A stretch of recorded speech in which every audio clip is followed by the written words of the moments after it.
AQUA, male.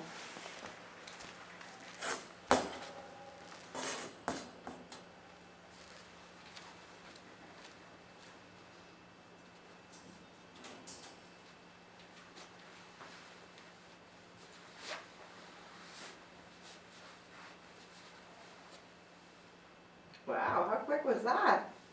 Hey, how quick was that? So I'm just saying hello. Hey, how are you? And introducing myself. So,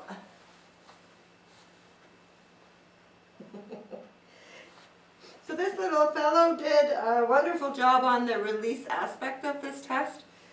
He was very quick to come out of the enclosed area once I opened it, and he came directly to me without like looking at the balls or anything. So what that basically tells us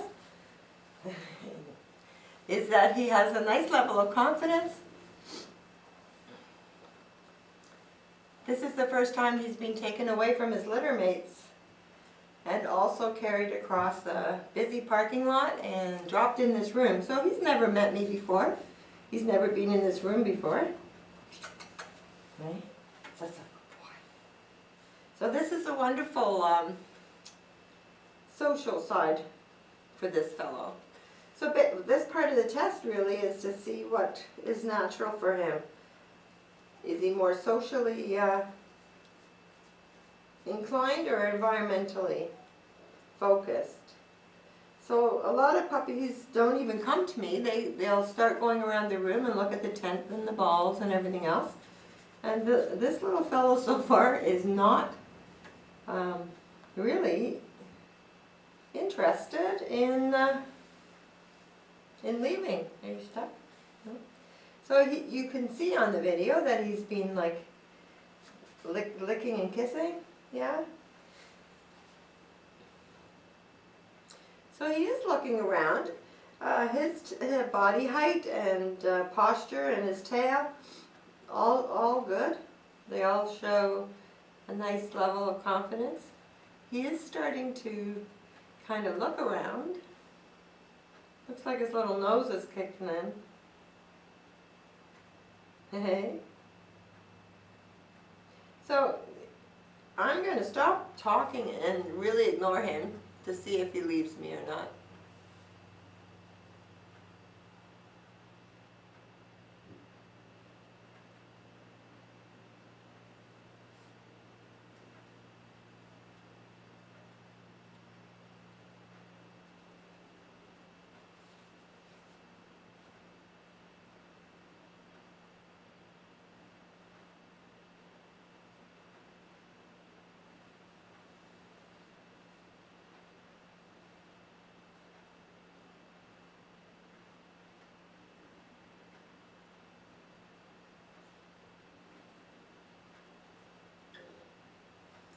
Nope.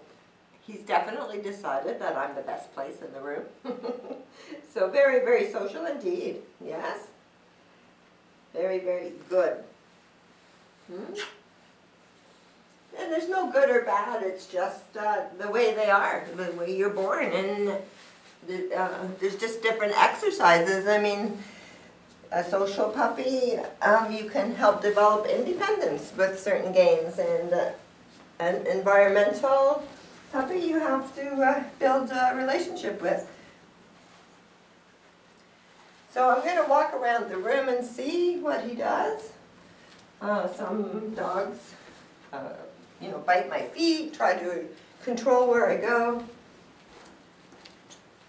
Basically, I do not mind at all that he's looking at stuff, because that's a nice curiosity. He's basically following me around, but he's not stuck to me like glue. So that is very good. And it's also another social peg. So still scoring social on this part of the test. And for yourself at home, do this exercise in a small room just as this is, and then make the room a little bigger with different toys. Should he not come to you, you can use treats to reinforce his coming. Yes. You can use this exercise to, start your come. Although I'm not having a chance to really call him. Puppy come. Yes. And when he comes, lots and lots of praise. And just use it as a basis of your come. And then take it out in the backyard. So it sounds like a lot of work, a lot of steps, but it'll go really quickly and well worth it. Before you go to a dog park or whatever, you have to develop that bond with him. So a lot of people get a puppy and take it out just to get it exposed, and then they get upset because the puppy's not connected. So you have to build that connection, and this is a great way of doing it. So it did really, really well. You can see that the tail is nice and soft and wagging. And this is a little test of patience and tolerance. He has beautiful expression on his face. And he is totally body limp. I don't know if you can see his feet are just hanging. So lovely, lovely level of patience and tolerance, which is required. They have grooming and you go to the vets and you might go to work. They can't be with you 24/7. So that's lovely. He's got a nice base of patience and tolerance. That's really good.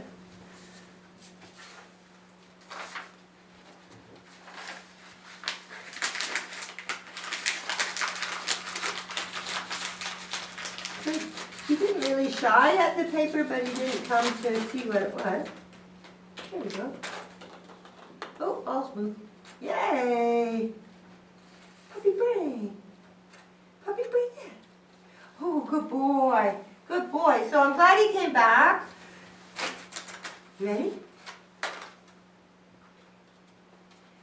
This is also a social thing where he would rather play with me than go after the paper. Yes, puppy. Good boy. So the interest is there, and fetch is a great way to spend time together. And good exercise mentally and physically. So just keep trying. It's not his natural thing, but he did really well. Interactive, interested, playful. So just keep trying. So I'm going to give him a little bit of a treat because he's only had puppy food up until now. Look at this. What about this? You like that?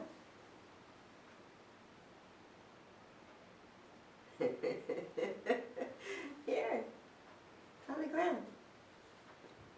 There. So I'm going to let him... Did you eat it? No. You don't like it? Look.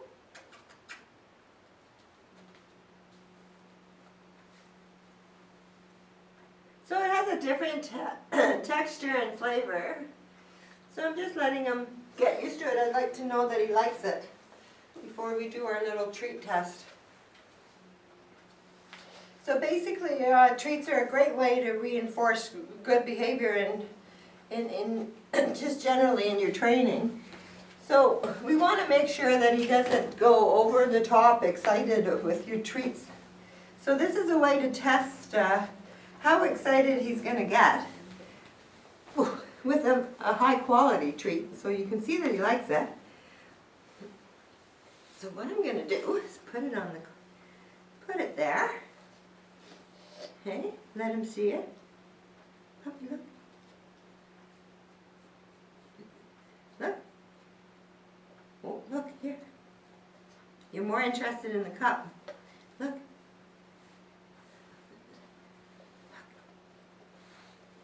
Look.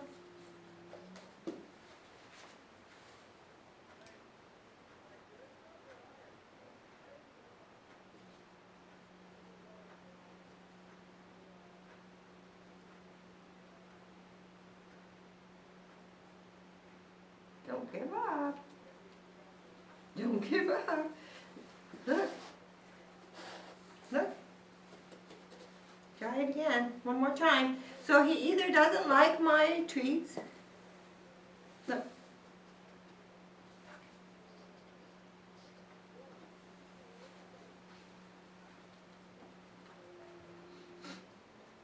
Okay, so he's making no real attempt to knock off the cup and get the treat, so he's not overly fond of working for what I am offering. So he didn't get overexcited, and that's really one of the things we're trying to find out.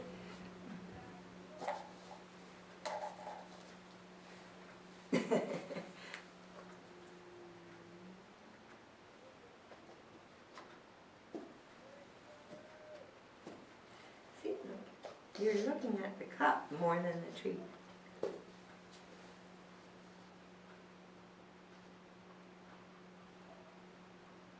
Okay, so that's what we would have expected initially. So he just methodically pushed the cup off. He's lying down, so he's obviously not too excited. So that's very good. So the ideal is just to find something that he can really enjoy and thinks it's a reward without getting too excited. So that's your basics. So if you get something that he's crazy about, you might want to just use kibble instead for your training. It's quite counterproductive. If he's crazy over the treats and you're asking him to sit before you give him the treat, it's counterproductive. He's so excited. So just find that balance. What's next, little man? Hey? Do you want to play with this? Can you go away from me? Look.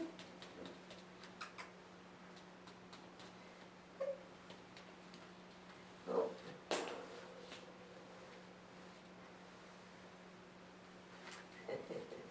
Sometimes it's hard to get him away. I want him to be away from me. Go get those balls. Look, come and get this. What's in here?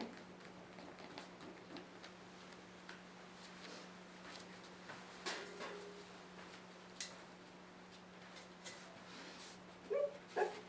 What's that? What's in here? What's that?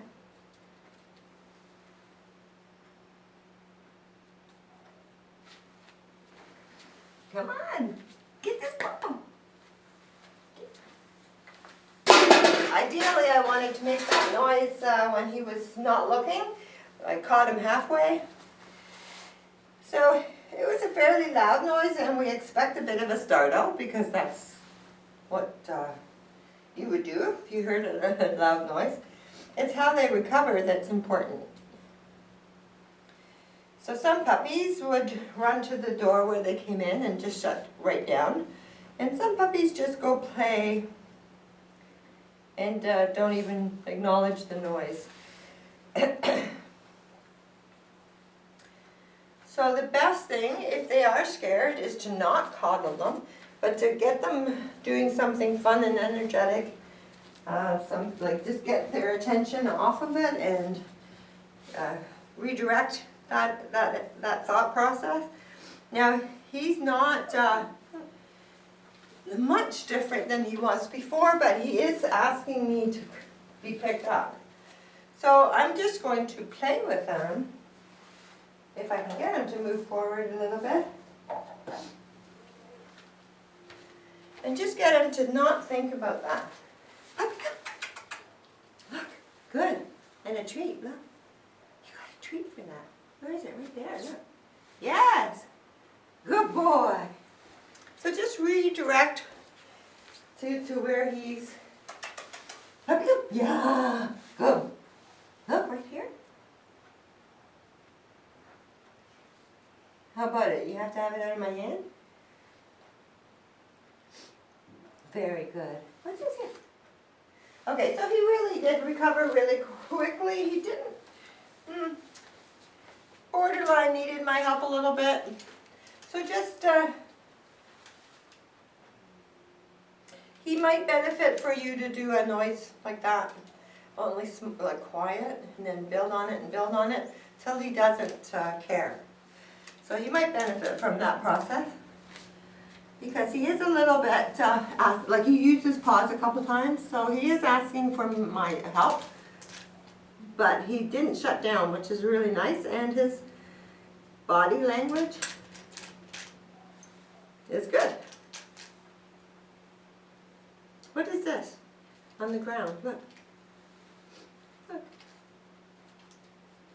What's that? Come and see it. So he has not shown like a fear of this, but more of a disinterest. So I would introduce him to lots of things and get him more interactive and curious, because he would rather stay with me. Ooh, what's that? Come and see. He would rather stay with me than go and investigate this. So I would like to encourage his confidence, like just by introducing stuff and letting him see. Yes, puppy. Good boy. Look, what's that? No. Come and see it again. So, look. Come and see this. Come and see it. So he's licking my fingers.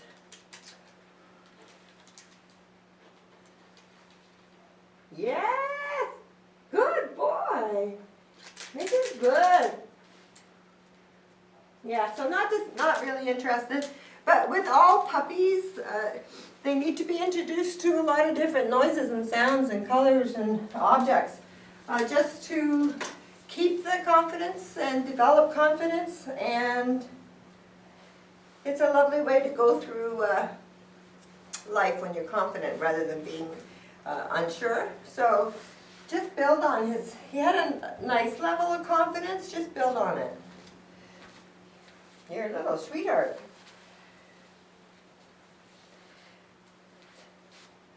So he didn't shut down in any portion of this test, but I could see that he is very kind of dependent on me, as you can see.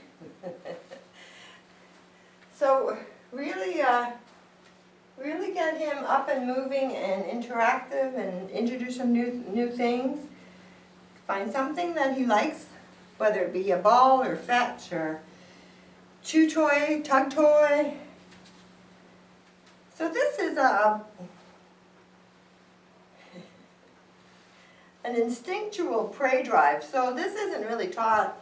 This is born into him, and he is not interested at all. So I would have to say that he's pretty well has no prey drive. A little, not. Look, like he's hardly sniffing it. So most puppies who have a prey drive would be jumping on this. And even if they're a little bit scared or unsure of what's going on, the instinct of the prey drive takes over. So this is not the case with him. Like, he's not. So that's good. Still do your exercises in your training kits, like the watch me and the drop it and the leave it. Those are still important. But in his case, he won't probably pound into a bush and come out with a porcupine on the other end. No? So he's careful. So he's not interested. So very, very good. So overall, he came out with a lovely level of confidence. He has a social side, but we have to encourage that he doesn't become like dependent on you. You want a healthy confidence and independence in a puppy. So work on that. And he's so soft, and what a beautiful little boy. I hope you have fun. Good job. Is that it finished? You're just not sure what's going on.